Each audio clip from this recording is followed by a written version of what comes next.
and nobody's really sure exactly what it means, but at least from what I can tell, it's the values of the people that make up the organisation. And if you can somehow find incredibly talented people, because that is important, to have really good values, you'd be amazed at how sustained your success can be, as opposed to just picking the best player who's available. So yeah, they've screened them, obviously physically and medically screened them. OTB Sports Golf Weekly with Now TV. Watch Sky Sports on the Now TV Sky Sports Pass and watch BT Sport and Premier Sports on the Sports Extra Pass.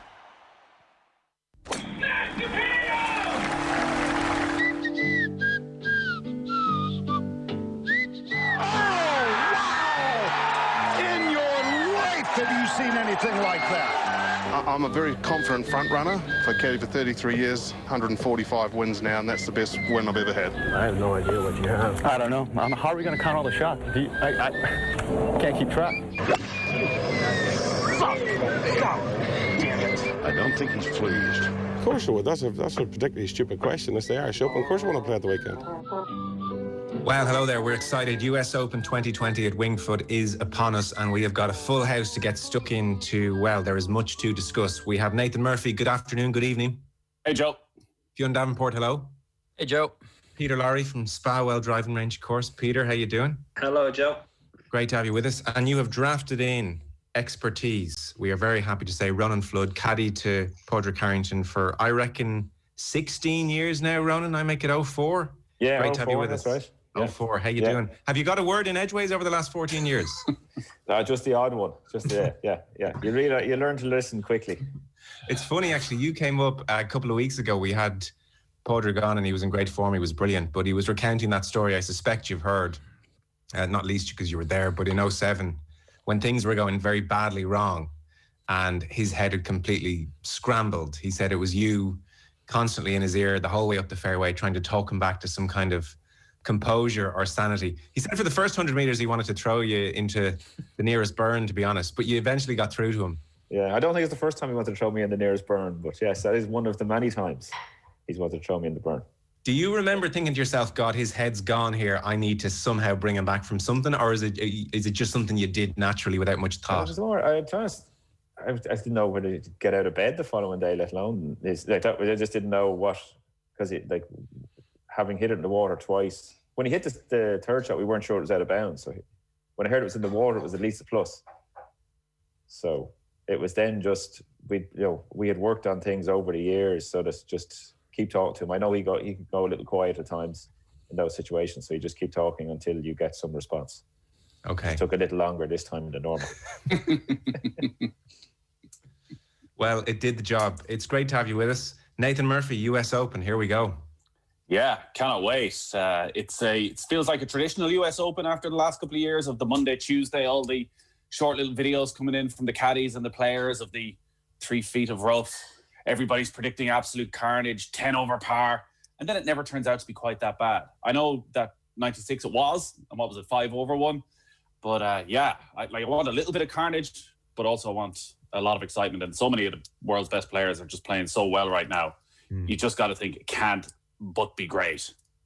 Peter, I watched a lot of the interviews over the last couple of days. None of the players predicted an under par winning total. Ogilvy in 06 was +5. I think Hale Irwin was +7. Paul McGinley in the last while, he tweeted, he thinks the USGA are still slightly fearful of the general anger that they receive if they mess things up. He thinks they'll go with accessible pin positions and we might see under par scoring, but none of the players do based on the setup anyway. Funny enough, though, they're talking about the greens being still quite soft, and the golf course, they're saying, is quite playable. I spoke to Bo yesterday, who's caddying for Shane, and he said, golf course, yes, very difficult. Could it get crazy? It possibly could, if it dries out quite a bit. But in general, he thought, we're just talking about winning score was in around kind of level par. Maybe 1 or 2 over was his prediction, having been on the golf course for what, a couple of days now. Ronan, you were there in 06. People forget, actually, because Mickelson, he was so dramatic on 18, and obviously Monty was equally as dramatic and terrible in 18. People forget that yourself and Pádraig, you were right in the mix, actually. Yeah, well, Pádraig could be part of the last 3 holes, would have won it. He was, that's the Sunday played great. Hadn't really missed a shot for 15 holes, and just, I think pretty much the first green he missed was just pulled the second shot a little left on 16. Didn't get up and down, and then probably the last 2 holes, because I think we were the group in front of Monty. We were the group in front of Monty. At that stage, Mickelson obviously was still going okay, so probably tried to force it a bit too much in 17 and 18, as it turns out. But yeah, so if he finished 5th, I think, 5th or 6th, something like that. But certainly 3 pars would have won it for him. Wow. Yeah, so it was a great golf course. Just, I think the big change this time around is, like, normally they're playing the US Open in June, so they've got the heat, the course dries out much. There'll be a bit more moisture in the air over there, and I've even seen pictures, a lot of the guys wearing jackets and things like that. It's a little cooler, obviously, in the mornings, so there will be, I don't know whether the course will dry out like people are used to seeing at a US Open. So there haven't been many changes to the course in 06. I think Gil Hans has done a bit of a redesign, and the greens are slightly bigger, but it's pretty much the course you saw in 06. Yeah. Give us the gist. Like, there's not much water. There's not many, it's a traditional, it's just a traditional great golf course. It's pretty much there in front of you, but it's just exceptionally tough. The greens were very sloped, so you got above the hole. It was, you missed the green on the wrong side there, you were dead. They obviously got them very fast in 06, and as I said, they were a bit baked out, so it was very tough. Tee to green, it seems to be this year, and the same was in 06. If you hit fairways and greens, you'll do well, but it doesn't matter who you are, you're going to miss some fairways, and the rough does look like it's a more of a traditional US Open this year. So it is, it's a US Open most places. If you hit fairways and greens, that's what you're saying. This is one of the best US Open courses that they have. Because of the fact it's not tricked up in the sense of that you say don't have water, they don't have things like that. It's just there in front of you. Go and play. You missed a fairway, you're in trouble because you're out of position. I do think the greens will probably be a little softer this year, which will help. But I still think the scoring is going to be, if someone shoots level par, 1 under par, you take that now and walk away. Right, okay.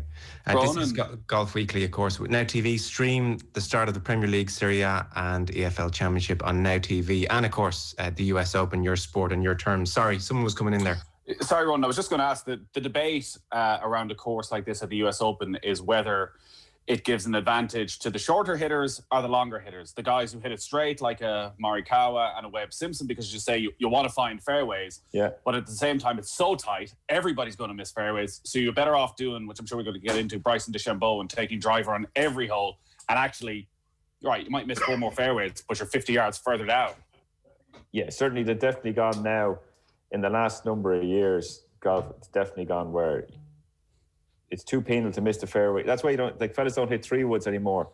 When I started caddying, you got more people hitting 3 woods, 5 woods off the tee to hit a fairway. Whereas now, everybody's going to miss the fairway with one of those clubs as well anyway, because they're trying to hit them so hard and get them out there. When they get it to 5 wood, they're trying to get that extra 10 or 15 yards on it than they would normally. They'll end up missing the fairway. Now you're hitting a 5 or 6 iron out of the rough. Could be a 4 iron, which you're getting nowhere. So now it's hit driver down there as much as you can, and then work with what you have down there. It's a course as well where it seems there are 5 or certainly 5, if not 6 holes where a draw off the tee is very much required. So that's kind of an interesting one when you've got some of the world's best players like DJ and Ram who don't like turning the driver over. So DJ this week has put a 2 iron in the bag, which he can hit about 290 in the air, and that means he can navigate those 5-6 holes. Ram has put a 3 wood in where he feels semi-comfortable turning it over, but we'll see under Sunday pressure. I mean, it's amazing. You're talking about the world's best players, and they're so locked into their fade. Well, I think every player, it's hard.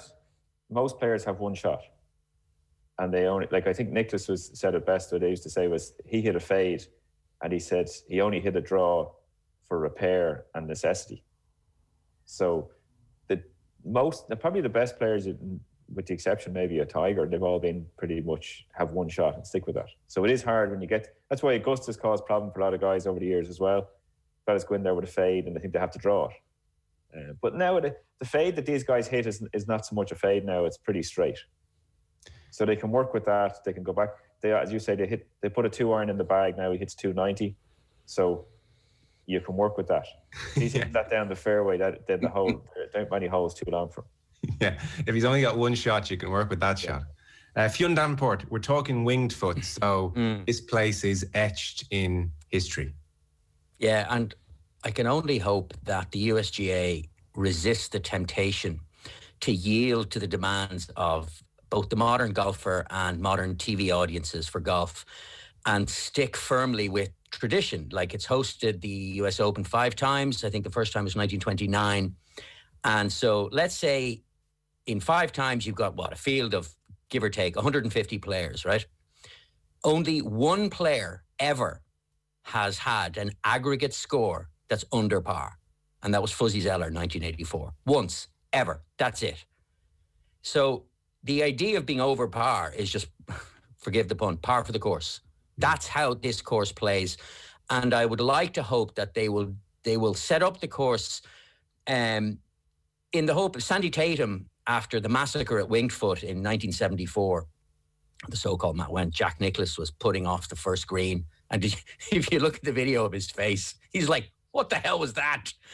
And it was all to do, apparent, according to the players, in the reaction to Johnny Miller shooting a 63 the year before, not at Winged Foot, but in the US Open. So they were like, that's never going to happen again. But so Sandy Tatum at the time, he defended it. And he just said, he goes, look, we're not trying to embarrass the best golfers in the world. We're trying to identify them. And I think that's a wonderful quote, both then and now. And so, I mean, I know we'll dig a little deeper into the likes of Bryson, etc. But this is a golf course that even if you end up, Ronan says a score of +1 would be an amazing winning score. But let's say the winning score is +3, or Jeff Ogilvy in 2006 +5.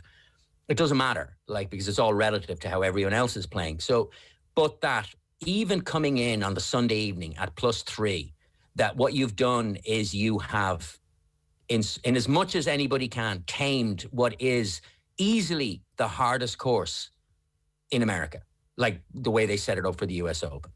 And I think that's a wonderful tradition. And, we go on and on about tradition at Augusta, but Winged Foot is older than Augusta. It's just, I just think, as a test of golf, and the idea of an audience sitting there and watching the very best players in the world struggle to get under par is, for me, amazing.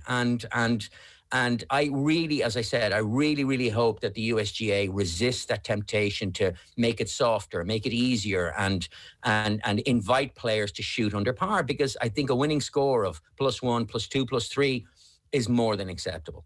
And I think, Ronan, when the place isn't tricked up, the players are okay with that. Like, I listened to Rory this week and Justin Thomas doing their interviews, and Rory said he hadn't really been there before, but he loved it. So this is great. And he's like, you read about these places and they get hyped up. As Nathan says, you see the caddies. Yeah, the caddies, by the way, they love this lately. The social media, here's a picture of the rough, it's so thick, and, we think this is going to be a massacre. And then, it's fine. But Rory said he thought it was fantastic, very fair, obviously tough. And Justin Thomas said the same thing. So once it's not tricked up, I don't think the players have a problem. No, they like as I say, Winged Foot is one of the best courses in America. Very traditional golf course, old style. So if you turned up there any day of the week to play, it's a fantastic test of golf. So the USGA have come in, they've toughened it up by adding rough, things like that, but they're not tricking up areas around. Yes, they might. The greens they can trick up if they let them dry out, but I'm not sure they have that option this year, to say, because of the timing of it. It doesn't. Yes, they can get a warm September, but as I say, you see guys over there at the moment in pictures wearing jumpers and jackets. So that means that likelihood is that you're going to have a bit of moisture in the rough, which makes play tougher. So it's a fair test. Some of the greens they're very sloped there. I know the first one, I remember you could come right back off the green nearly from the back off the front. So, but again, that's the golf course, and you have to work with that. You just make sure you don't hit it big. To add into some of the history, I was watching, there's a brilliant feature last night on the US coverage. I hadn't realised the Harmon family are indelibly associated with winged foot. So Claude, who we know from winning the Masters, obviously, was head pro there from 1945 to 1979. So he returned to his job as head pro with the Masters in 48, which is incredible. Oh, yeah. And he finished third in the 59 US Open at winged foot. So it's a really cool place. Billy Casper, by the way, laid up on the 10th, the par 3, all 4 days the year he won it. So he's like, if you miss this green in the wrong place, you're screwed. So I'm going to miss in the right place and try and get up and down. He got up and down all 4 days. Yeah, well, if he was confident in that, and I'd say you're happy to walk away there. Par is a good score, and 4 is not a terrible score. So he was taking 5 and 6 out of play, which you'll see a lot of guys make that on the hole. Where are we starting, Nathan, players-wise? Well, the one thing actually that struck me from 2006, both watching it back and actually just looking at the leaderboard, and this may play into who might win this week, is it struck me that the top 5 were Ogilvy, Furyk, Mickelson, Montgomery, and Harrington. So not just elite level players, but unbelievably smart players. Like, you're talking about 5 guys there, if you were putting a short list for players you'd like to talk to and interview and who think about the game, whether it's Mickelson, Ogilvy, Furyk, Harrington in particular. They're guys who are on a sort of a different plane to a lot of golfers. And I'm just wondering, who are the current guys who think about golf like that? Like, Justin Thomas is the one who comes to mind just because of his background. Maybe he comes across as a particularly good thinker of how to get around the course. But Peter, I don't know who are the guys of the current generation who will be in that ilk.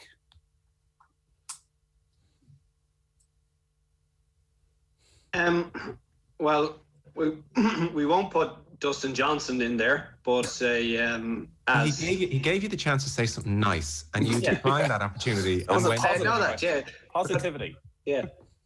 Well, I just like to throw people under the bus every so often. The only thing I can say is, like, you watch Dustin is good on the course with his management. So I think he's golf smart. I'd give him golf, like, I'm not saying, he comes across maybe that there's not a lot going on there, but I think that's just the way he looks more so than the way he acts. But he knows what, like, he's very smart on the golf course there. He tends to play the right shot at the right time, I would think. I am less sure of that sometimes. Like, even Harding Park, I keep bringing it up as the most recent example. That par 5 in the 10th when he short-sided himself in the bunker, and it was just the time to find the middle of the green, make your birdie, stay in the tournament. But I'm not sure.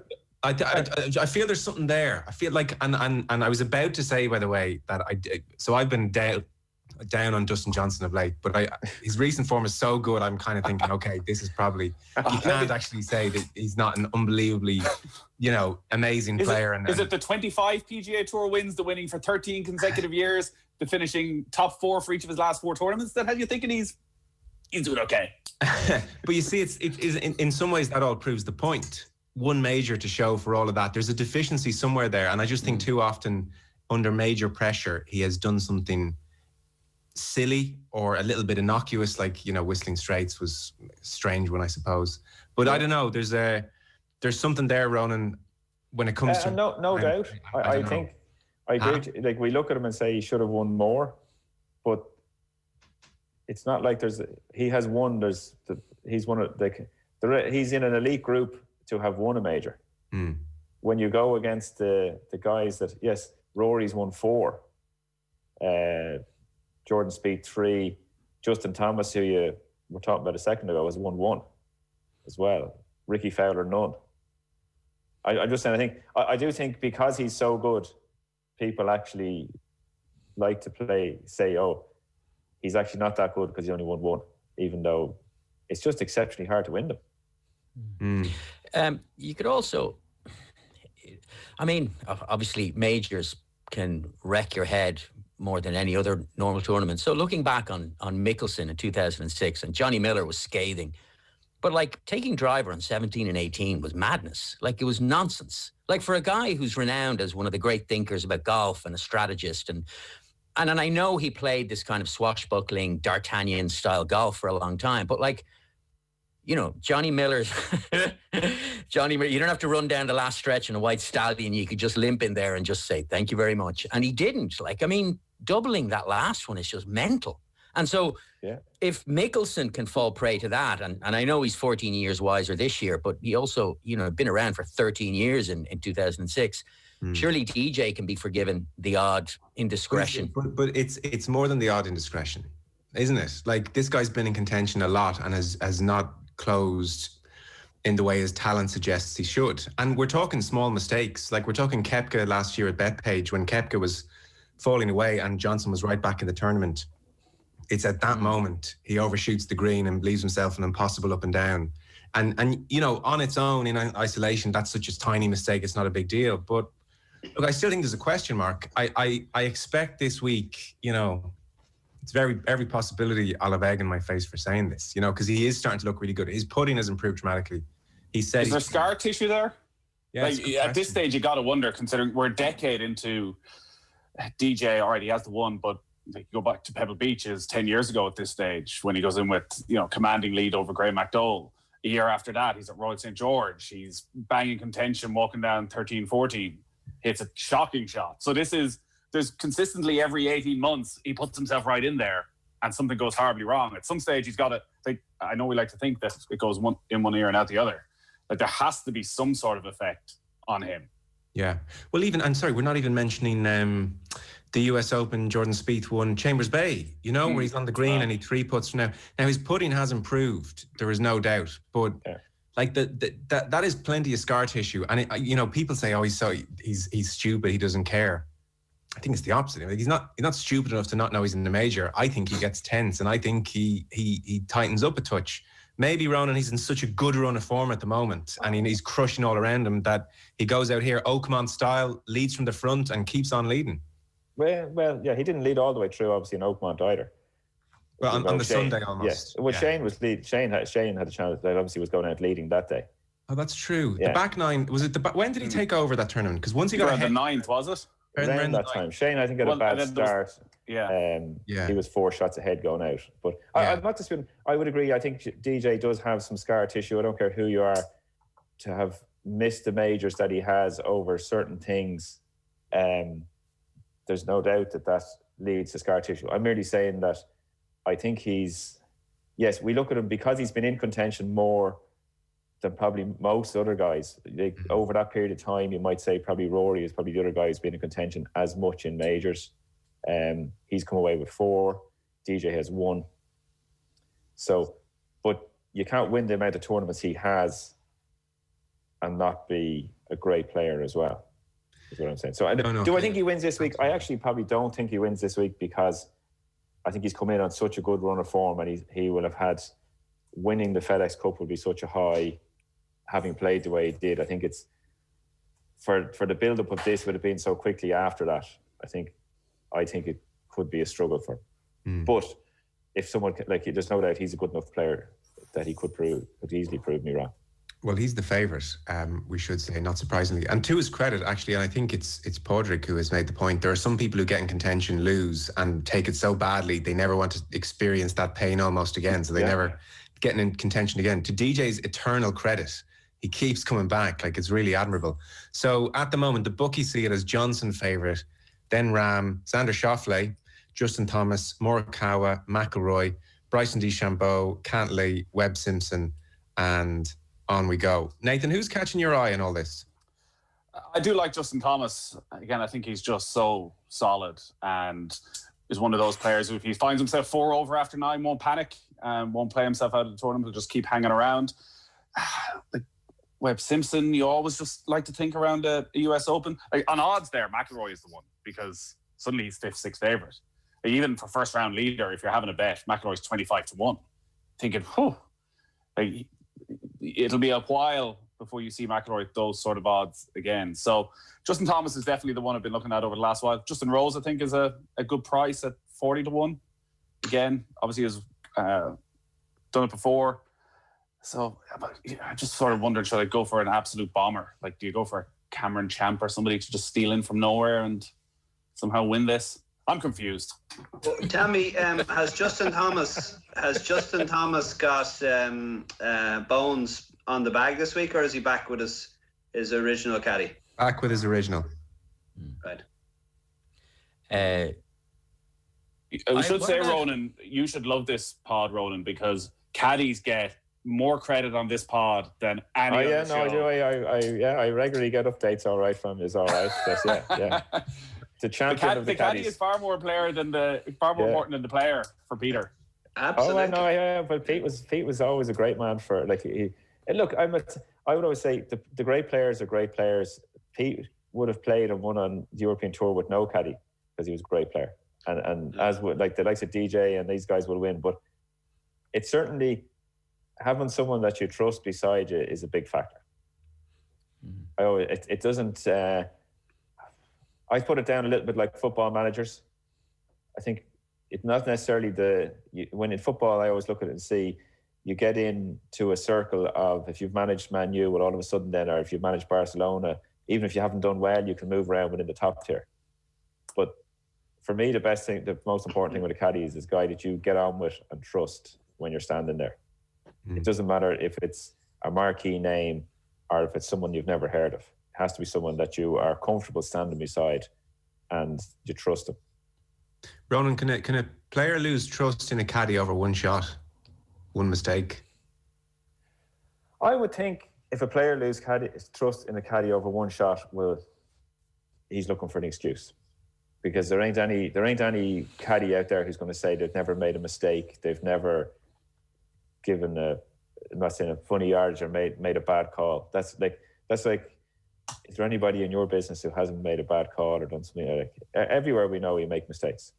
So the good players it's not that they're accepting of that, they understand that. And yes, you make a mistake like anything.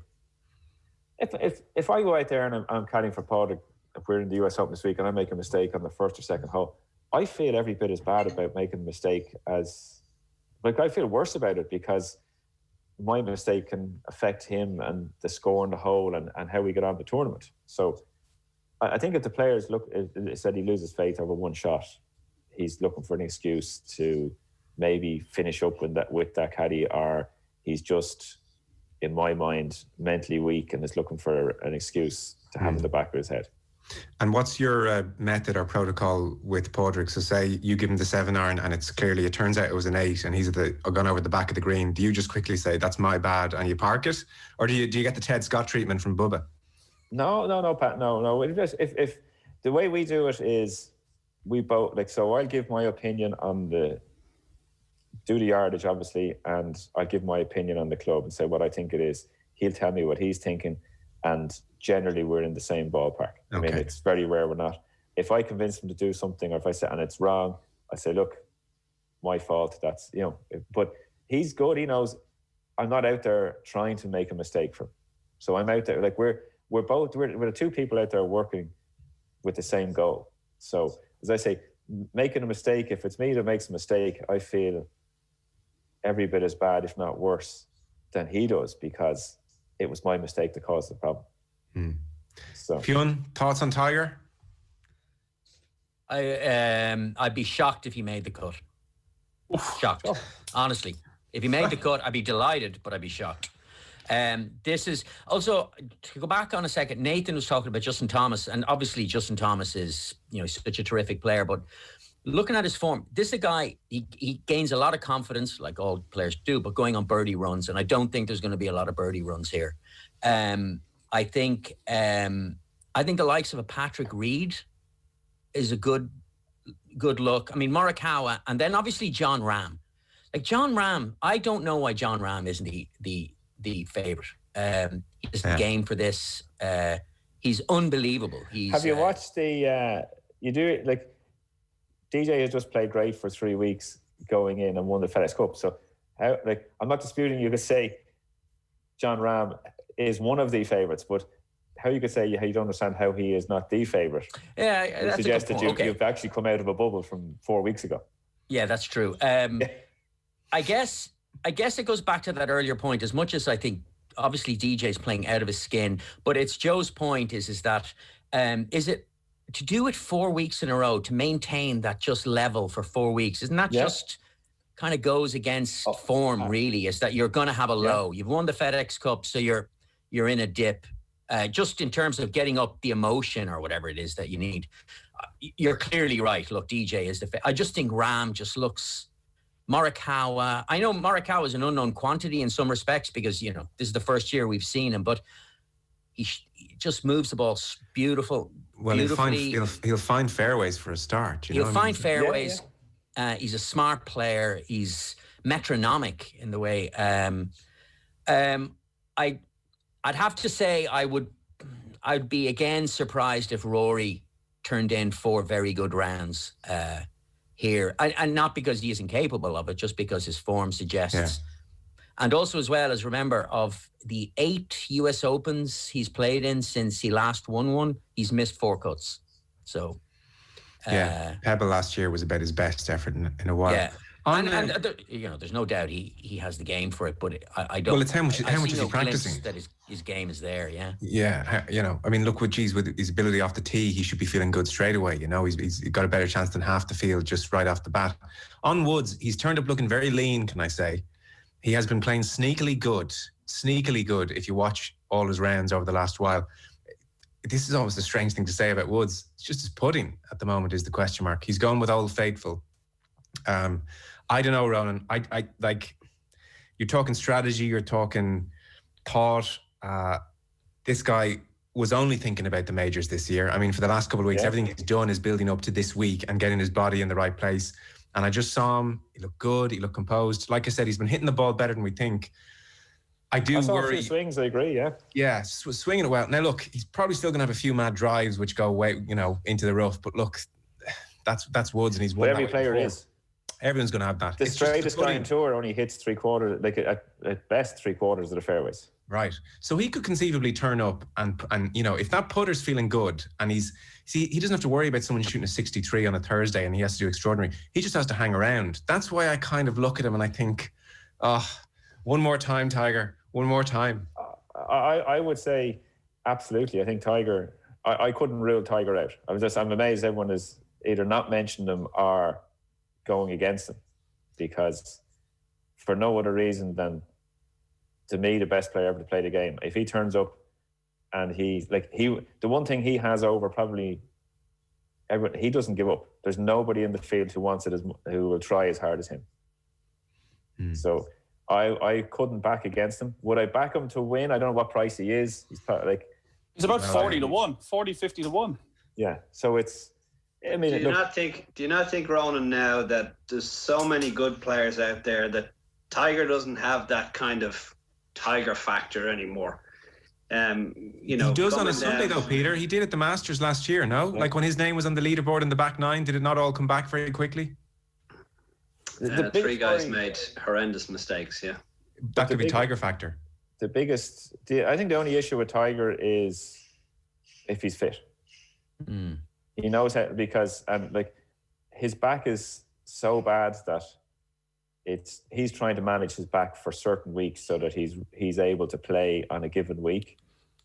So I don't really worry too much about his form coming into a thing. It's only if, and I thought a few of the videos he looked like he was moving well, and it's not so much the swing, but when you see him walking and things, he struggles getting out of chairs at times. So it's that factor. But there's no doubt if he puts his name on the board on Sunday, then they're all still worried about it. I think, I mean, obviously, look, I think he's lucky to make the cut, although I take who the hell knows. But going back to last year at the Masters, so I watched that Tiger Woods back documentary for the 7th time. And he'd been on this amazing run, even winning at Eastlake. True. And it's weird. And again, Tiger Woods is the most, he's a enigma wrapped in a mystery. He's hard to read. And it seemed that this year I've not seen any of that kind of he just doesn't seem as loose as he did in that 8-month period between Eastlake and the Masters. And and again, Ron, you could absolutely be right. He looks good. But he seems just kind of older and stiffer these days than he did even say a year ago. And so that's why I wouldn't give him much of a chance. Yeah, I just know that I think he is older and stiffer. That's some of his problem. I think if he manages to get himself there and he feels good in his back, he's not worried about the rest of it. The putting, I wouldn't worry about the putting, because I think all that, as soon as he gets going and if he feels good, he'll find a way to put the ball in the hole. Do you have any memorable days being in the same pairing with him? Yeah, we've had some. We played like back when, I suppose 08, 09, 10. We played a lot with him. I suppose like one of the highlights two highlights. Everybody remember Bridgestone in 09 in Akron. Padraig and Tiger were going at it head to head. Padraig was leading going down 16 when we got put on the clock, and with a bad hole there, ended up finishing third or something. But for the 15 holes before that, I have to say, as a golf fan, I was just walking around enjoying it, because it was one guy hit a good shot, the other guy hit a good shot. It was, they're quite similar in their mentality. So they were both enjoying the fact that the other was putting it up to them and making both played better because of that. Disappointing to finish the way it did, not just that Paul didn't win, but to finish it in the way it did on 16, where, we'd look back and say, yeah, probably rushed things a little bit going on the clock, natural reaction type thing to what happens, and then ended up he was outright, chipped it down, went over the green in 3, and then chipped it through the green into the water on 16, the par 5. So I remember that for, as I say, the 15 holes before were great. Played with him in the final round Dunlop Phoenix in Japan. You played there, haven't you? Yeah. Great course, great tournament, and ended up Padraig beat him in a playoff that day to win it. And Ronan, what was he like as a person around that period, and has he changed now? I thought as a person, always very nice, very good to play with. You didn't see much from outside of being on the golf course. I thought the change I'd seen in him was when he came back first, pre the win at Eastlake.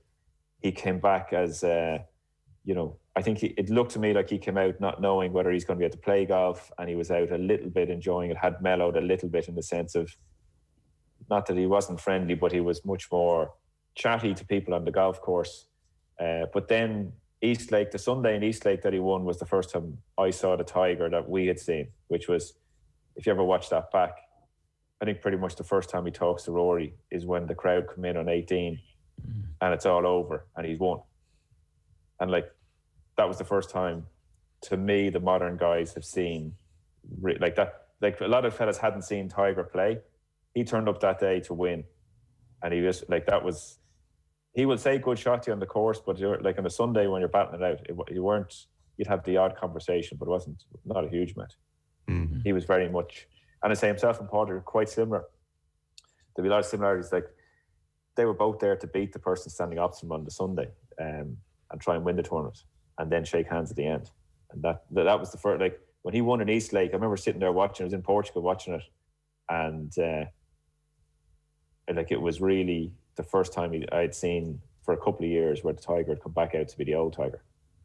I think if we see that this week, that's the I think when he's not quite fit and strong and feeling good, he probably believes he can't. Not that he can't compete, but it's very hard for him to compete. Whereas if he's feeling good, you'll know by his demeanour walking around how he's playing. Particularly if he gets to the Sunday, you'll know that straight away. I think that he was exactly the same on the Sunday at Augusta, wasn't he? He didn't talk to anybody. His standing, the way he walked to the 12th after Molinari and the boys went into the water, and just standing there, he was as ice cold. And I think as Tiger fans, certainly for me, watching him over 23 years now, but that's the Tiger I want to see. I want to see unfriendly Tiger. The Tiger doesn't talk to anybody. I don't want to see him smiling. I just want to see the killer. Yeah, I would agree. It's not so much that he's unfriendly. He's out there zoned in. Like, he would turn around, you could play with him and he'd be like that.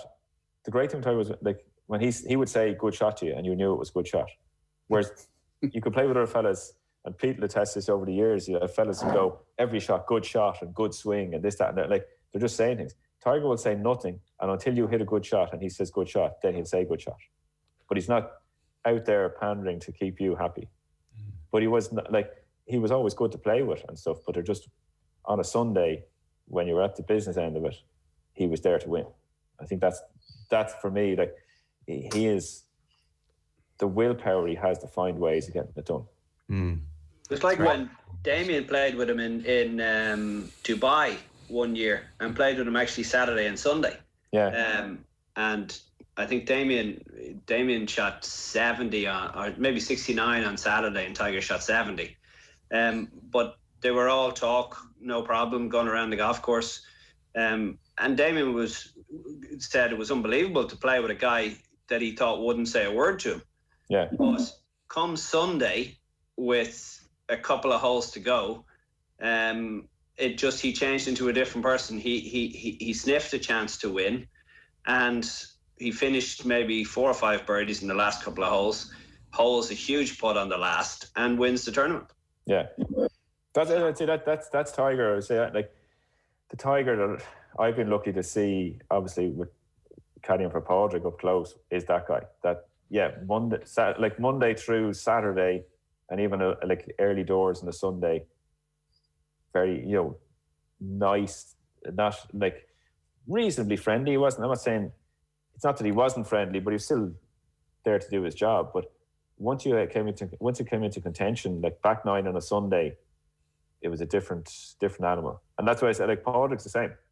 You ask people like Padraig, I would see it like it's, yeah, he's happy to chat away Thursday through a few holes on Sunday, but as soon as you get into, as you say, he's got a sniff to win, it's a different story.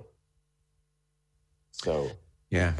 What's that final round like for you in 2009 in the Bridgestone? Because I think that is one of the most memorable sort of regular, I know it's a World Golf Championship, but away from the majors, it was just so dramatic. And as you said, the two greats of the time going head to head. When you're right there in the middle of it, like, does it feel different for you? Do you get a real sense of... No, that one did. That one, I'd say, of all the ones, that one did, because it was...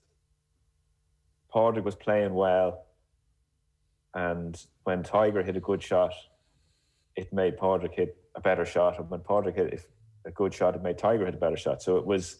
Yeah, I was enjoying that one from the point of view of, like, wow, this is impressive stuff. And just like, there was the golf fan in me was inside the ropes getting to see this and realised that this is not something that you see every day, you know. Unfortunate to finish the way it did, not so much just that Padraig didn't win, but just like, it would have been great to play the last 3 holes out and see who won in the way they had played for the 15 before. But it certainly was like, there was a great atmosphere in the group.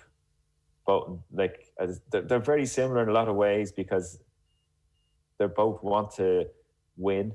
They'll find a way to win.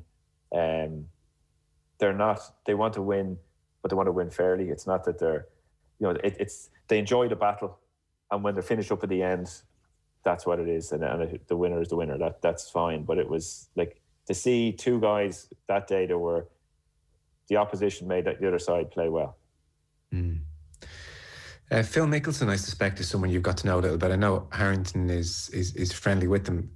Bridgestone are doing an ad at the moment where if you predict which of their players wins this thing, they give like a free driver or something.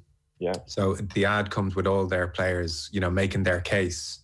And, you know, I do this, I do that. And it cuts to Mickelson, it's his turn, and he goes, when have I ever let you down at Winged Foot?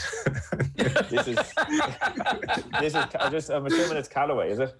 It must be Callaway, sir. Yes, yeah. But that's, yeah.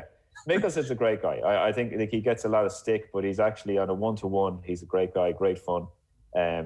Very happy to take the piss out of you, and very happy to have the piss taken out of him. So one of the lads, I always think, like, unfortunately for him, Tiger was around a lot of his era, and people forget how good he was. Like 50 plus PGA Tour wins. I think it's 5 majors he has. Yeah. You know, if Tiger hadn't been playing in his era, they'd be heralding him really as the Tiger as such, because 50 plus wins in PGA Tours is unbelievable, and stretching the span he's done it as well. But a great, I always enjoy his company. Great fun. You can have a laugh with him. Enjoyable to play with. He'd like to slag you, break your balls, but you can do that to him as well. Then, so that would be. He'd be. Look, I think if anyone, people don't like him at times because of the persona. They think he's a bit fake. But if you sit down with him and meet him, I'd find it hard for someone to think that they would come away and not like him if they actually spent some time in his company. He's been on form this week. Or Pete? Say again? There's one did Pete ever get to play with him at any stage? I played a couple of holes with him in Abu Dhabi with Paul McGinley. Myself and McGinley played Phil, and the Butch Harmon School had a guy out there he was teaching, and he got an invite into the Abu Dhabi tournament. So we played 9 holes against, I can't remember the guy's name, but anyway, it was against myself and McGinley against the 2 boys. So yeah, we had 9 holes of a bit of crack. Yeah, he'd be good banter and stuff, and as they, so I think you would enjoy his company when you're in it. It's not like he enjoys a bit of slagging, a bit of both ways. I think this podcast is very much in love with Phil. I think he comes across brilliantly, and especially even in the last few years in particular, he was very interesting talking about this course. So he just walked off playing a practice round, and he was being asked about 06, obviously, and he said, he was saying the thing about 06 was he was like, I was a bit wild, but when I missed really big, and there was a bunch of fans on the property who had trampled down all the rough, and there were hospitality tents everywhere. So I was generally okay. It's like I don't have any of that this week. If I miss big, I'm in trouble. So he's taken a 3-wood, and he said he's working on more spin to keep the ball in the ball settle down quicker in the fairway. And he's going to try and find and more loft as well in his driver. So it's just typically interesting answer from him as well. But he's going to have to play this course in a totally different way, i.e. find more fairways. Yes, I think he knows that. But going back, I know Fionn was talking about it earlier on, saying why didn't he hit? I'm not sure, maybe it was yourself talking about him in 4-iron 06. on the last. But the problem is, that's what got him there. As in, that's how we play. At the end of the day, even where he was off the tee shot on 18, if you put him back there, he fancies himself to make a 5. Maybe a 4. It ended. There's no doubt you could say it was. Look, the pressure of winning the US Open, no doubt got to him at that stage. But he was also a little bit. There was a little bit of bad luck as well. He hit a good. He kind of overhooked the second shot, but had a similarly flat lie, and then went into that fried egg lie in the bunker, and it was just horrible. Yeah. And Ogilvy had chipped in 2 holes there. It's just between everything you're going, oh Christ, he could have won it playing that hole badly. He just Yeah, there's no doubt. Look, you get breaks to win and breaks that go against you at times and stuff. And I think it's easy to look back and say, oh, if he hit 4-iron off the tee. But the problem with Phil is he's likely to miss the fairway with the 4-iron. We're not saying he gets the 4-iron out. It ain't a guarantee he's putting that in the fairway. Ronan, and bigger than he bottled it. Bottled it. I think there's no doubt. I think it's a huge tournament for him. I'm not saying that. I think if he'd hit, I think the fact he hit driver off it probably was he didn't bottle it and he stuck to his game plan. I think then, but yes, there is the element of you're on the last hole. It's there in front of me. That does come into it. He's then hit, overhooked his next shot and got an unlucky break. So it's a combination of it all. But the one thing with him, as we know, he would have done it. Could, as much as that was the US Open, he was as likely to do that in the Phoenix Open or in the Pro Am. I don't I think he's been pretty true to himself the whole way through. That he plays golf the way it is for him, and gives it a chance. Can I ask you a question, Ronan? I'm old enough to. Well, I'm older than all of the lads, but I've been watching golf since The early 80s. This is where I'm supposed to come in and say, no, you don't look at No, I really am. I truly am. This isn't just like me chasing a compliment. You're teeing me up here for I wanted to ask you, but like, I'm not that far off. But anyway, the point I was going to make was this. Is there, in the kind of, and given that Winged Foot is such a historical course and has featured, as I said, these 5 amazing US Opens, does Phil Mickelson, who came on tour in 93, 94, does he represent a kind of a... 92 probably. He played Walker Cup. Is it 92? Well, I'm only guessing he played Walker Cup in Portmarnock 91. So he would have turned pro that probably would have been year. His last. I don't think I'm assuming that was probably his last year. But maybe not. But you're in around that, aren't you? So I'm watching, as I said, Johnny Miller is absolutely scathing and has had to defend his comments in the years since of Phil's course management in those last 2-3 holes. Yeah. But does Mickelson represent a modern approach to golf, that whereas whether you were Hale Irwin in 74 or Lee Trevino, or it's not the how, it's the how many. Just get the ball in the hole. So is there a sense that golf changed in its approach, that the elite players, and I realize, say, Walter Hagen would have been perhaps not quite this kind of golfer going way back when, but like that golfers kind of used whatever tools they had, whereas Phil Mickelson's going, no, this is how I play and I'm not changing it for anything, which is a reflection of maybe a more modern approach to golf. It is, but I'm not sure that he can change it. I don't think it's that I'm not changing it for the way, but I'm saying Phil Mickelson could have stood on that 18 tee with a 4-iron in his hand, and it's not a guarantee he hits the fairway. There's a difference between, like, Dustin Johnson now or Nick Fowler could stand up and hit an iron off a tee and you knew he was going to hit the fairway. But Phil Mickelson has always been a guy that misses fairways with every club at times, and misses greens with every club. And the reason that we love Phil and he frustrates us is because he will hit the best shot followed by the worst shot. But the best thing about Phil is it doesn't faze him. Like, he wasn't fazed when he hit that tee shot in 18 in Winged Foot. He walked down to the next one. And I can assure you, he's not standing there thinking, how am I going to make 5? He's standing there thinking, how am I make a birdie here? Like, that's, and I say, again, I'd see that with Padraig. Padraig will stand up and has hit some wild shots at times. Like, I don't think he's ever walked into a spot and gone, okay, how am I making a bogey here? He's gone in there and he's thinking, right, I'm making, like, I can still make birdie from here. And Ron, how wild is Phil off the tee with the driver on his errant days? It's hard to tell sometimes on TV. Well, I think the same as, like, I don't think that he's any more wild than anybody else on their bad day. Okay. But I would say that maybe he may have a little bit more often than other guys have those wild days. Like, he's not, like, Dustin Johnson is a great driver to golf ball. Rory's a great driver to golf ball. But when they miss a fairway, they can miss it by 40 yards at times. But they might only do that once every now and then. Whereas with Phil, he probably, likelihood is he's missing one of those around and that type of thing. But you forget he's hit some great tee shots in his day as well. So it's, I think the thing you have to remember with the likes of him and Tiger is the same, is that the errant tee shot doesn't bother them. That's what makes them great, is that they walk down to where that golf ball is and they're still there fully believing that they're going to make a birdie in the hole. Ronan, I don't know whether you remember this, but I played a practice round with Porrick in the only US Open I played in was in Oakmount. Yes.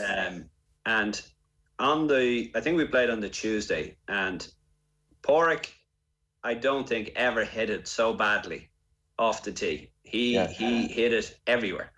And I remember walking off that golf course thinking, if I was Porrick Harrington now, I'd really think about packing my bag and going home, because he was atrocious. But the gas thing about it was, it never fazed him. No, but that's what, as I say, just threw down another ball, he hit another one, he hit another one, he hit another one. And, like, I missed the cut, went home, absolutely. Porrick, I think that was 07, Angel Cabrera's year. 07. No, it was 2010. 2010 was 2010 Pebble Beach. Well, Yeah, no, it was 2007. Yeah, That was, Oakmont was it was 07. McDowell. No, Mustn't have been. What year did you play? I Did you think not it play was in South France 12. somewhere? I think it was 12. You played in 12. San Francisco. 12 Sorry, in 12. that was in Olympic Club. That's what I was thinking you played in San Can't Francisco. even remember where I played. Olympic Oh my Club. God. There you go. Ulrich stood in the Simpson. 18th hole. If he birdies There the you go. last, if he birdies the last that year, he wins the US Open. Exactly. Oh, yeah, Webb Simpson. And Yeah. the way he played in practice round, I thought he'd never be able to, even Yeah. compete. And he gets beaten, by a shot. Yeah, it was. So but that's what we're talking about. Yes, it is. That's it exactly. I'd say Tiger, Phil, Padraig, they are quite similar mentality, and they stand up. They're not phased by what it is, because they've always hit tee shots wild and have done this. So they just find a way of doing it. It doesn't. But I think if you get someone like Webb Simpson, or if you get Jim Furyk, and all of a sudden you start there, or Peter Lawrie. well, Jordan well, Spieth. Yeah, well, no, I don't think it affects Jordan Spieth. I think always hit a few wild ones, so I think he can figure it out. I think It affects him now, I think, more than anything. It mightn't have in the past, but it affects him now big time. Yeah, I Peter think he's got hates it into Jordan his Spieth. head, and I think the Augusta has got into his head. And Do you think that Augusta's in his head? Do you? Even though he won the Open afterwards. I do, but I think that was that 12th hole was when he was leading, and to do what he did was because that was Jordan Spieth. We would have said was the guy that didn't make a mistake when he was under the gun, and that was the first time he did. So I think that affected him, and I think it also burst the bubble a little bit for everybody else. So It's funny. I do agree, Peter, with what you said. I watch Spieth now, and I think it really does bother him when he doesn't hit fairways and hit good tee shots. I mean, he was always expressive and would talk a lot, but. And funny, I keep referencing Padraig. I just have heard him so many times down the years. He would talk about Sevi, who in his later years, he'd hit a bad drive in his younger days. He couldn't wait to find it to pull off a magic shot. In his later years, he was just disgusted he'd hit a bad shot. And Spieth I think Spieth is so keen because he's probably heard enough people say, well, is he long enough and is he a good enough ball striker and everything? And he's desperate to become that. And I don't know, Peter, if he'll ever become that. And he could ruin himself trying to become it. No, I think he's lost the ability to salvage it, and that was the thing. His ability to scramble, his ability to hold that 15-footer for par when he really needed to keep the round going has stopped. And until he regains that, he will always be that fearful off the tee. Yeah, if 2020 Jordan Spieth. Put him back in that British Open on the 13th. If he hits it, into that mound and takes the drop in the driving range, the Spieth today doesn't, I feel, have the resolve to pull off what he pulled off that day. Not a chance, no. Yeah. No, it's quite Ronan, sad watching Spieth over the last 3 months. That it feels it's gone to a whole other level. That he knows he must have expected this to bounce back at some stage. Yeah, and as you say, his on-course demeanor seems totally different. Like the shoulders are slumped, whereas he was the most positive example for any young golfer. You would say, look at Jordan Spieth and the way he interacts and the way he thinks about the game. You still, everything you hear about it, like his regime doesn't seem to have changed. You would back him to somehow turn this around at some stage, even if he does continue to dip down the rankings. But yeah, like from a player who 5 years ago we thought was the most exciting just because of the way he did talk and thought about the game. I just feel really uncomfortable watching him at the moment. Yeah. Ronan, given you must have observed him, and given the fact that we on the pod are, except for Peter, big, huge Jordan Spieth fans, do you think he has it in him to reclaim some of the old form? I mean, consistently. Well, I think the biggest thing with any guy like that is he is proven to be a winner. So he has won substantial. So I don't believe that guys forget that when they come under the gun. I think the hard part is actually getting the 63 holes in the bag before it. I think if you put Jordan out, if you could put Jordan Spieth out with a chance to win with 9 holes to go, I think he will figure it out for those 9 holes. But the problem is, like Pete says, but the 63 holes before that, it's a little bit like with Sevi, is that he's out there and when he hits a bad shot, he's trying to figure out why he hit the bad shot. Whereas in the 9 holes with a chance to win with no other consequences but the title on the 9, the winners don't tend to go, but they revert back to just trying to get the ball in the hole, and when we're finished, we'll worry about what shots we hit. But so I think it's a struggle. I don't think we see him get back to where he was. I'm saying, will he never win again? I think he's a good enough player to win tournaments again, but I don't know. I think he's probably had his run. I think there's too much media pressure on him, as you say. Everybody is looking. He hits a wild tee shot, and people talk about it. It's probably like Tiger and Phil are two guys who had that pressure as well, and they found it hard to deal with at times. So I don't put Jordan in the same level as the two of them. So yeah, I think I don't know if I see him come back and be the player anywhere near the player he was. It's kind of heartbreaking. He was just so thrilling to watch. One last player to touch on, and Nathan, I think you mentioned him at the outset, was DeChambeau. So he was asked in his interview, and the preview I was watching had a line of players who came in and all talked about finding more fairways this week. You know, Thomas talked about it, Phil even, you know, Mickelson's talking about it, for God's sake. More loft, 3 woods. You've got DJ with his 2-iron, and then DeChambeau comes in, and the first question is, everybody here is talking about finding fairways. What's your plan given the last couple of months? And he said, I'm hitting the ball as far as I can on every single hole, unless maybe there's wind into me and there's a real reason not to. But generally, I'm hitting the ball as far as I can, because around here, that'll still leave me with, pitching wedge territory in. And I'm, no matter how bad the rough is, I can get it to the front of the green at least. So that's what I'm doing. And he said, and by the way, it's not in play this week, but I've been working with a 40-inch driver. We just need to stiffen up the shaft a bit more, because the one I was using last week, I had no control over. But 40-inch driver is coming soon, and I can get 210 mile per hour ball speed, be driving the ball 370, 380 yards consistently pretty soon. Good night, good luck, mic drop, walked out of the room. Yeah. It was kind of scary. You know, they went back to the studio, and all the traditionalists were in tears. But that's the DeChambeau plan. He's bombing it. Yeah, I think that's the way he's been playing golf at the moment. I don't disagree. I think he has a plan. I think if everybody had come in and said beforehand that they were going to bomb it down there as far as they could and gouge it out of the rough, I think he might have come in and said, no, I'm going to try and hit more fairways. So I think he gets his advantage from trying to be different. I think he likes that. There's no doubt. The speed, he's realised speed is a huge advantage. So yes, the way he plays the game, it can do. It will be a big advantage, but it's just figuring out. There are times that you have to rein in a little bit. There will be holes, yes, you stand up and hit it hard, but there are times that, yes, this is not a driver hole, or I could hit driver here, but I don't have to hit driver. He looks like he's in the boat at the moment, he's discovered a new way of playing golf, and he's like a kid being sent out, and he's just loving hitting the golf ball as far as he can and figure it out from there. Did you hear that? Sorry, John, I was just going to ask, are there parts of Bryson DeChambeau's personality that might remind you of somebody that you may spend a lot of time with on the golf course? No. I think Bryson. There's a difference with Padraig and Bryson. I believe Bryson does a lot of it to be different. I don't think he is different in a sense. Where Padraig doesn't do things just for a point of, I'm going to be different and stand over here. I think that's just who he is. But Bryson, I think, likes the idea of, I am different, and that's why I think. But I don't necessarily like Padraig. To me, doesn't do it for that reason.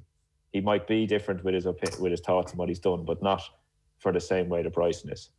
Yeah, but I can see why people. I can see what people looking in might say. Okay, yes, they're both to be deemed kind of scientists, like they spend a lot of time working on different things. Bryson has discovered. Now, Bryson always had this speed in the bag, he just never used it. So the bulking up hasn't, it probably given him more stability with the club face, stronger to hold it. But at the Open last year in Portrush, we watched him on a cold day in the range getting 193 mile an hour ball speed. And that was before he bulked up. There's a story, I think Kyle Porter had it, that they had to move the temporary netting at the back of the range because of DeChambeau, and he makes the point that the USGA move at a glacial pace, that they're arch conservatives the way they do things. So the thing of moving the netting is a big deal, because DeChambeau was bombing balls over the back of the range onto the courtesy cars. Yeah. So they had to shift things around, and so he makes the point. He goes, look, if anything will augur a change of how, like, maybe equipment or balls or whatever it is that's required to rein in some of the distance, he reckons this is going to be as big an example of the need for it as any in golf. Possibly. Yeah, I think it depends on how he performs this week. I mean, it's all well and good going into the press conference and I'm going to wail away at driver, but if he wails away at driver and he misses the cut by 10 shots, well, then the USJ, Mike Davis is coming out and going, well, that's the golf course is set up well and you can't do that. Do you think his short game is up to it this week? I think he's a good putter. I think the one thing that with the US Open, I think it's easier to chip at a US Open than other weeks because you're chipping at a rough. So the good chipper doesn't get, like, Pete, you're a great chipper at a golf ball. You were like, your advantage was off of a tight lie where you could hit a good chip and a guy who is not great at that would struggle. Whereas if you put the two of you in rough, just gouging it out. Yeah, you're just gouging it out, and it's okay. You might judge the grass and the lie a little better than others, but the difference of a good chipper from US Open rough is not the same as when you see the runoffs and you have to chip it off of a real tight, closely mown area up over to an elevated green. Now you see a good chipper. So you put Shane Lowry, you put Pete, and you put Padraig down there. They're three great chippers. Whereas you put maybe Bryson's going to struggle a bit more off that. But in the rough around the greens, it's pretty much a leveler. Peter, I think you were going to come in with a question there a minute ago. Forgotten it. It mustn't have been very important. I should mention, by the way, I mean, we won't dwell on it, but James Sugru is in the field, so wishing him well. He's with Lee Westwood and Bubba Watson. Morikawa is with Woods and Justin Thomas. The bomber Bryson is with Dustin Johnson and Fionn. So you're That'd be interesting. Like he needs another reason to hit it hard. They could get dragged into some. The psychology for DJ to be not the furthest out there is kind of an interesting one for him. I don't think that'll bother him. I think he'd be happy to sit back. I think he'll just do his thing. I think it'd be more interesting to see Bryson because Fionn is actually longer than Bryson. So I think it'll be. Does Fionn take it onto the course though? Well, only recently he said there was I don't know if you saw it. It was where was it? About 4 weeks ago or so, he did an interview, or maybe five weeks ago, and he said that he had always been told you couldn't play golf with that speed, and now he'd seen Bryson doing it. So now he plays with a very short swing. Yeah. Now he'd go for a longer swing, and he can knock it over 200 mile an hour. So he's knocking them in the 190s when he wants. He's using it when he wants. Yeah, but I think though Bryson has had his honeymoon period with hitting it, with smashing it. Yes. The first couple of weeks that his timing was impeccable and he actually did get it straight and long. Yeah. I think over the last few weeks that we've seen that he's realized himself that he can't hit it that hard and keep it on the golf course and keep it in play and keep it, a score going. So this thing of smashing it really was a one-hit wonder, as excuse the pun. I agree with you. I think what we'll see in 6 months' time is a new Bryson, which is I have this speed in the bag. I produce it on a few holes around where it makes sense to, but I also can take out my 3-wood and hit that down there as far as everybody else's driver and be a little bit more accurate. And I think he ends up, to me, I think it'll be the test. If he is as smart as he makes out, he will realise that he has to move his game to use his speed to an advantage when it's the right time, as opposed to, as Pete says, standing up and slashing on it in every hole. Well, it's going to be interesting. The clock is coming against us, so I'll just here is where we are from 50 to 1 in, and then we can go around for. You can give me 2 names each. Your lives depend on it, and don't worry about value for money. Just if you had to pick the winner, you can give me 2 names. So Shane Lowry is 50 to 1. We have Paul Casey, who went really well at Harding Park. He's 45s. Nathan mentioned Justin Rose. He's at 40s, obviously won at Merion. Tiger's at 40s. Jason Day, who went well again at Harding Park, is 35s. Matt Fitzpatrick, we're told, likes a tough course. He's 35s. Patrick Reed is 30. Adam Scott is 30-1 as well. Tony Finau is 30-1. Tyrrell Hatton is 30-1. Matsuyama then 28-1. Tommy Fleetwood, we haven't talked much about Fleetwood. He good US Open not so long ago, 28-1. Daniel Berger is 25s, and then Webb Simpson 22-1. Patrick Cantlay, haven't mentioned him at all, 22-1. Bryson is 22-1, and then we're into McIlroy is at 16s. We barely mentioned him, I think, for obvious reasons. Morikawa 14s, Justin Thomas 12, Xander 12, and then it's Ram 9-1. Dustin Johnson the favourite 15-2. So Fionn, give me your two names. John Ram, Colin Morikawa. I can't argue with that. I'd be thinking along very similar lines. Nathan? It's almost impossible to argue with Ram when you look at the courses he's won at over the last sort of 6 weeks. But my two will be Justin Thomas and Tommy Fleetwood, who I think the tougher the course, the better, and had a nice little warm-up last week.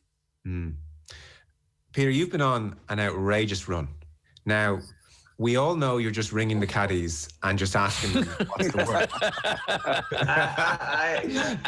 word. See, I've got one on today, and you know what I mean. He's going to give his. What are they saying to you? I don't really want to say this because I don't particularly like my pick, but my pick today is Patrick Reed. Right. He'd been my third in my list. Give us the logic. There's not much logic to it, really, other than he hits it pretty straight. He's got a good short game. He's very tenacious, and the lawyers are knocking for my next sentence, so I'll say nothing for the next sentence. I just explained to you again with legalities. I mean, every week is a defamation course for you. Absolutely. Yeah. You realise that kind of suggesting something or giving a nod to something is the same as just saying it. If everyone knows what you're saying. No, it's not actually. It's not. It is incorrect. There. So Patrick Reed is my pick to win. It galls me to say that I'm not picking Tony Finau. But I've given up on the how many times I've said that he has a chance to win and he doesn't get over the line. Never give up, Peter. No, I have to move on from him. And you wouldn't believe, and I have to call out my brother on this one. He rings me today and he says, "Have you not done your podcast yet?" And I went, "No, we're doing it in a few minutes." And he says, "Do you know who I think's going to win?" And I went, go on, enlighten me. And he goes, "McDowell." And I just hung up the phone. I didn't even give him. I just hung up the phone. So my second my second guy is and I picked him a couple of weeks ago. And I think Tommy Fleetwood.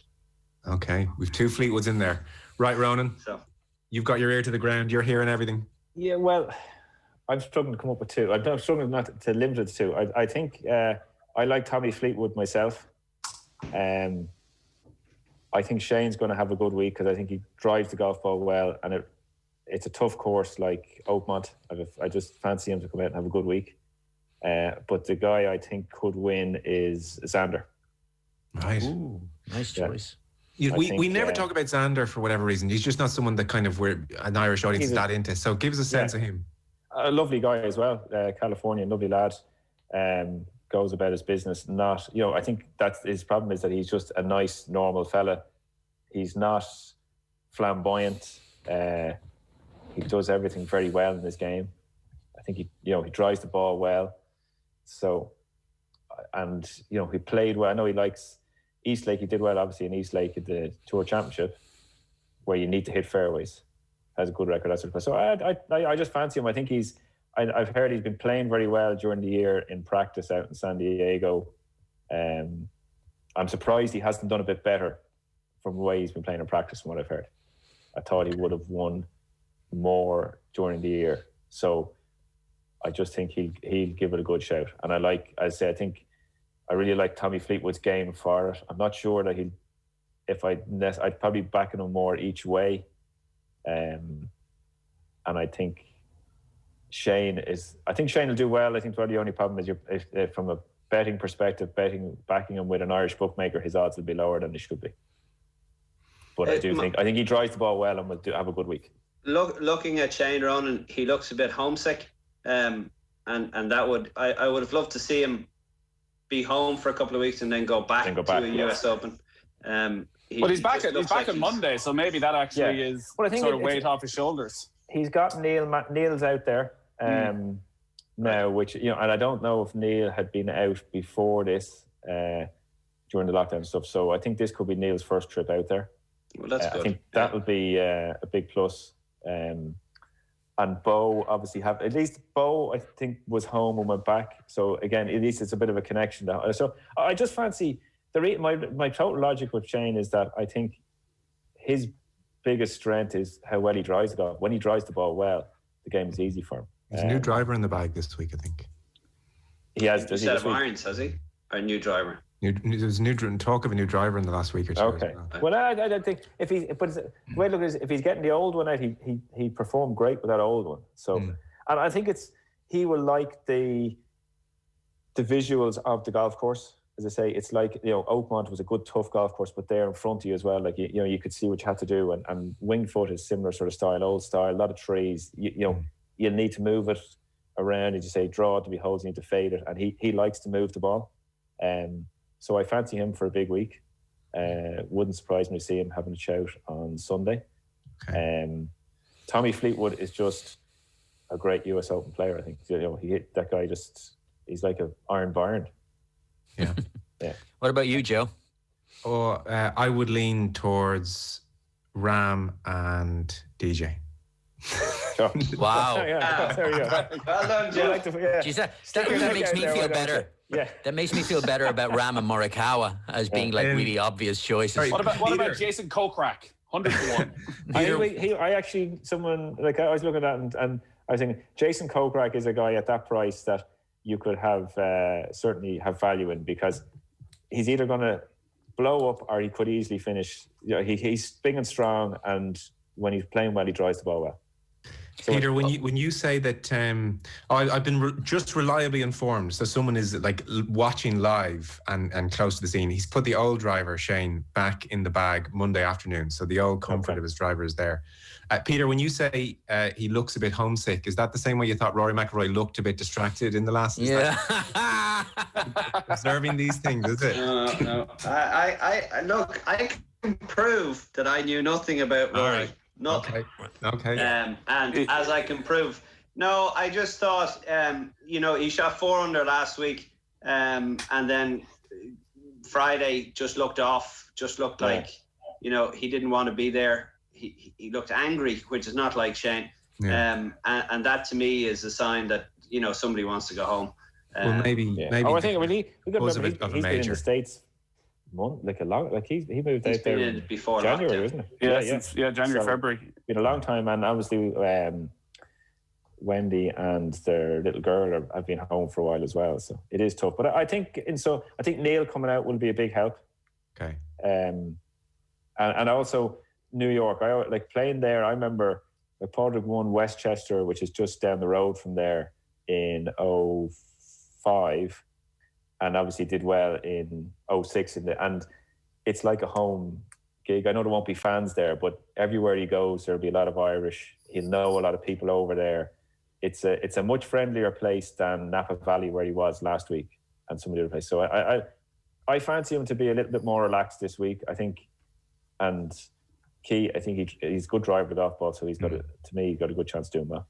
Well, if you're looking for the behind-the-scenes access, which I presume is where you were getting your info, Joe, our good friend of the pod, Johnny Kennedy, has somehow managed to blag his way in, pretending he's part of Shane's entourage, and is doing pretty much a hole-by-hole update on his Instagram. So, but that's what I'm saying. That's my point. Is that Shane is there? He has a few friends there with him, and so it is a little bit more. And you could be sure there's a gang of them. I don't know. I haven't been chatting to him, but I'm sure there's a few of them staying in the house or close to each other. Yeah. So it is. it will be a little bit more like being home this week, and he knows he's closer to coming home. So yeah.